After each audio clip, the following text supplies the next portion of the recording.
100 ekor. Baik. Kita tidak lihat jumlahnya. Baik. Karena waktu Tapi itu, intinya mereka sangat berterima kasih sekali. ya, karena waktu itu Kang Perli tidak hadir untuk Iya. Baru lagi orang main onta tuh, Kang. Lalu yang jelas, datanglah kepada Rasulullah, diadukanlah. Kan khawatir, ya kalau makanan mungkin dimaklum. Karena ketika waktu itu lapar. Tapi ini masalah kami khawatir kita berbuat sesuatu yang musyrik.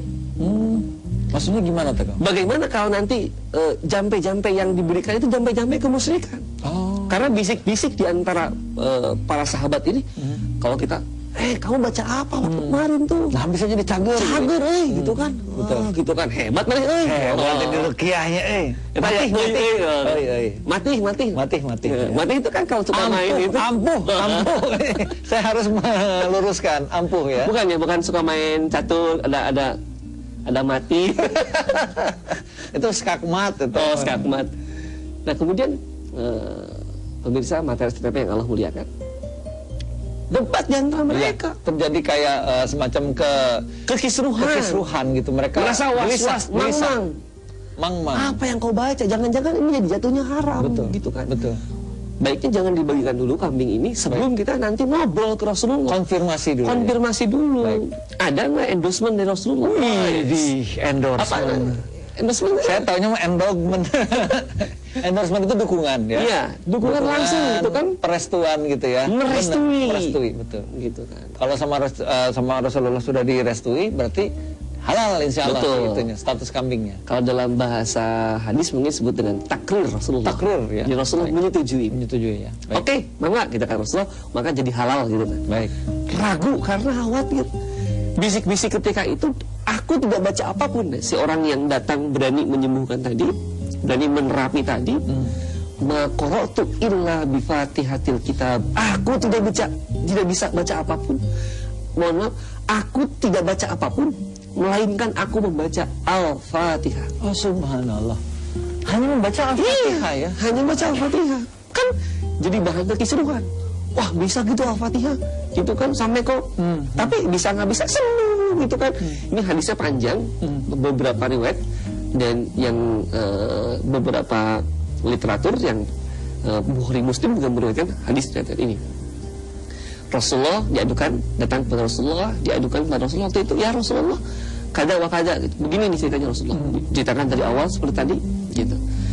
Rasul tersenyum. Dari mana kalian tahu Al-Fatihah itu ruqyah?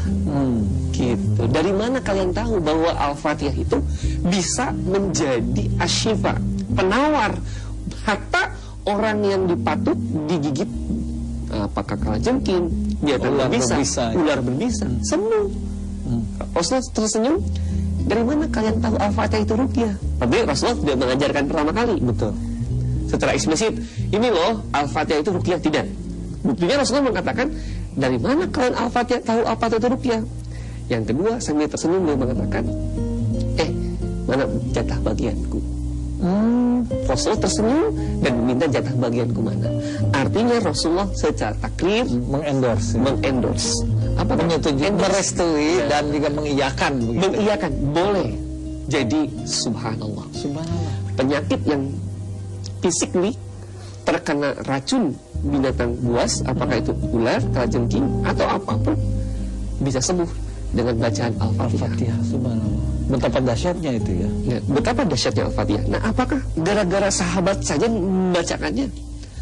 Satu saat ada kejadian yang sama, kemudian Kang Perli bacakan ayat yang sama. Iya. Apakah sama matihnya atau matuhnya? Ayat tadi mau matih kan? Saya taunya mitoha. Puasa gerak. Ya, apakah kamitoha itu mati atau matuh? Saya mematuh power.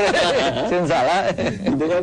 Iya. Apakah sama? Iya. Apakah sama ampuhnya ya? Apakah sama ampuhnya, berhasiat, atau itu mah level sahabat? Gitu kan, level sahabat. Diucapkan oleh seorang yang dekat dengan Rasulullah. Dekat dengan Rasulullah. Level Badri, level Perli, gitu kan? Nggak mungkin bisa mendapatkan kesembuhan seperti itu. Oh, tidak. Al-Fatihah itu mukjizatnya bukan yang membacakannya, tapi Al-Fatihah itu sendiri. Betapa dahsyatnya kan Al-Fatihah.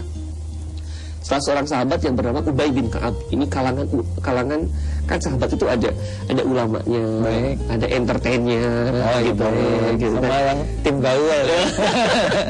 ada santrinya, betul. Ada ustadz, levelnya sama seperti saat ini gitu kan, seperti kita dan Anda. Ya, gitu, saya mah level ustaz ya.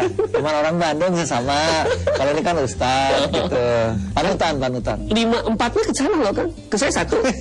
4-nya ke akang loh kan. Hati-hati loh. Oh gitu ya. Beban berarti ke saya berarti. Nah, jadi Ubay bin Ka'ab itu sedang sholat kan. Baik. Rasulullah tahu bahwa di sampingnya ada Ubay bin Ka'ab sedang sholat. Rasulullah memanggil Ubay gitu kan. Perli gitu kan. Nasi kakak anjing kan nasi kakak. Ya kalau jawabannya pupuk. Ya, tapi Merli kan dia pupuk dari lah kan dia. Fair gitu atau Kang. Waktu itu Ubay bin Ka'ab sedang sholat. Allahu Akbar. Rasul tetap memanggilnya Ubay gitu kan. Sampai waktu itu Ubay menceritakan, aku menjadi mempersingkat sholatku. Cepat. Karena ingin menjawab sapaan dari Rasulullah. Lalu setelah selesai, datanglah kepada Rasulullah. Rasulullah, mohon maaf, aku sedang sholat. Kemudian Rasulullah mengatakan, aku juga tahu kan engkau sedang sholat. Tapi penuhilah panggilan Allah dan Rasulnya lima yuhyikum. Ketika akan ada sesuatu yang menghidupkan spiritual kalian, hati kalian, lima yuhyikum. Segera penuhi. Jadi walaupun sedang sholat, dipanggil oleh Rasulullah, harus segera memenuhi panggilannya. Berarti kan, apa nih yang mau disampaikan? Pesan apa nih? Message-nya apa nih yang mau disampaikan? Sampai seorang sahabat sedang sholat dipanggil supaya segera datang kepada Rasulullah. Dan Rasulullah mengatakan, Ubay, inginkah aku sampaikan? Memang banyak sahabat-sahabat yang mendapatkan kejadian yang sama. Di antaranya juga ada Sa'ad bin